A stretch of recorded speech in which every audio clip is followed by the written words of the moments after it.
Don't say just no. I'll show you how to say no in English in a polite way. Nora, do you have any ideas? Sorry, not at the moment.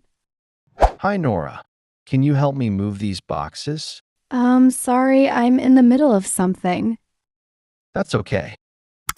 Do you want to join us for lunch today? Thanks for asking, but not today. Could you help me with this? Sorry, I'm a bit busy right now. Hey, Nora, we're going out tonight. Do you want to come?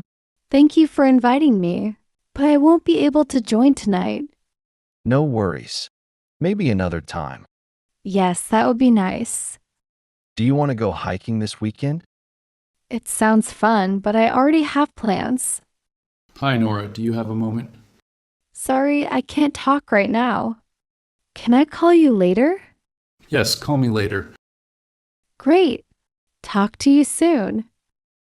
Would you like a piece of cake? Thank you, but I'll pass. Are you sure? Yes, but thanks for offering. Can I borrow your laptop today? I'm sorry, I need it today. Okay, that's fine. Can you stay late today to finish this report? I'm afraid I can't today. I already have plans. Do you want to grab a coffee after work? Thanks for asking, but I'm going straight home today. Can you join another meeting at 5 p.m.? I'm sorry, I won't be able to join that meeting. I have another appointment at that time.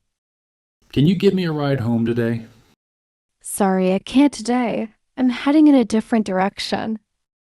Hi, Nora. Could you cover my shift tomorrow? Hi, Adam. I wish I could help, but I already have other commitments. Do you want to join this extra project? Thanks for thinking of me, but my schedule is full at the moment. Remember, it's okay to say no. You don't have to feel bad about it. Saying no politely is part of good communication. Hi there, more conversations coming. Make sure to subscribe and follow for more.